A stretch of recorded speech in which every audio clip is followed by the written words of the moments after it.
ఎందుకంటే నేను నా రక్తాన్ని కూడా పక్కన పెట్టేయగలను, గుర్తుపెట్టుకోండి. నా కుటుంబాన్ని కూడా పక్కన పెట్టేస్తాను. నేను జనం కోసం అయితే నా కుటుంబాన్ని కూడా పక్కన పెట్టేస్తాను. అలాంటిది నా సొంత బిడ్డలతో సహా పక్కన పెట్టేయగలను. నేను అంత నిస్వార్థంగా, అంత గట్టిగా ఉంటాను. ప్రజాక్షేమం కోసం, ప్రజాస్వామ్య పరిరక్షణ కోసం నేను అంత బలంగా ఉంటాను. అందుకని దయచేసి అందరూ కూడా నన్ను ఏదో తిట్టేస్తే భయపడిపోతాను, నేను లేకపోతే ఇక్కడ గెలవం, పంచాయతీ ఎన్నికలు రావచ్చు, మున్సిపల్ ఎన్నికలు రావచ్చు, నా సత్తా ఏంటో అనుకునే వాళ్ళందరికీ కూడా ఏంటంటే సంతోషం. నేను అక్కడ దెబ్బతింటానికి సిద్ధంగా ఉంటాను తప్ప కాంప్రమైజ్ అవ్వడానికి నేను సిద్ధంగా ఉన్నాను. ఏం పోతుంది చెప్పండి నాకు. ఈ రోజున 21 మంది ఎమ్మెల్యేలు, 2 మంది 2 ఎంపీలు అయ్యారు. ఇవన్నీ గెలవకపోతే ఏమన్నా అయిపోతాం? ఫలితాలు ఇంకొకలా వచ్చింటే ఇలాగ ఉండేవాడిని, ఏం మారేది కాదు. అందుకని దీన్ని దయచేసి అందరూ పెద్ద మనసుతో అర్థం చేసుకోండి.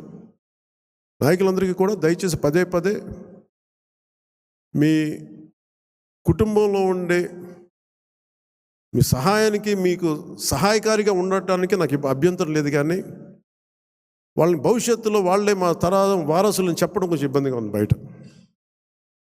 ఎందుకంటే అలాంటప్పుడు నేను కూడా నా పిల్లలు ప్రమోట్ చేస్తూ కూర్చుంటే ఇంకా దీనికి కొత్తదనం ఎక్కడి నుంచి వస్తుంది చెప్పండి? ఇబ్బందిగా ఉంటుంది. అది సహజంగా మీ బిడ్డలు మీరు ఎదగాలని కోరుకుంటున్నాం. రాజకీయాలు వస్తే నాకేం ఇబ్బంది లేదు. We are not against legacy, but let it happen in organic way, సహజ క్రమంలో జరగనివ్వండి.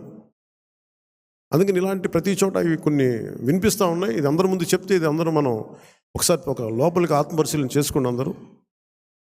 సహజ క్రమంలో వస్తే నాకు ఇబ్బంది లేదు, కానీ దాన్ని దయచేసి ప్రజల మీద రుద్దకండి.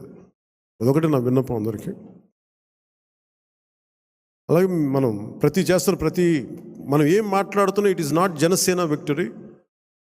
ఇది తెలుగుదేశం, భారతీయ జనతా పార్టీ, జనసేన కూటమి విజయం. అది ఎక్కడ కూడా మనం సాధించిన విజయం మనం ఏదో ముందు పెట్టాం. దయచేసి తెలుగుదేశం పార్టీ నాయకుల్ని కానీ, కార్యకర్తలని కానీ, భారతీయ జనతా పార్టీ నాయకుల్ని కానీ, కార్యకర్తలను కానీ దయచేసి ఎక్కడ కూడా మనం తోలనాడొద్దు, తక్కువ చేయొద్దు.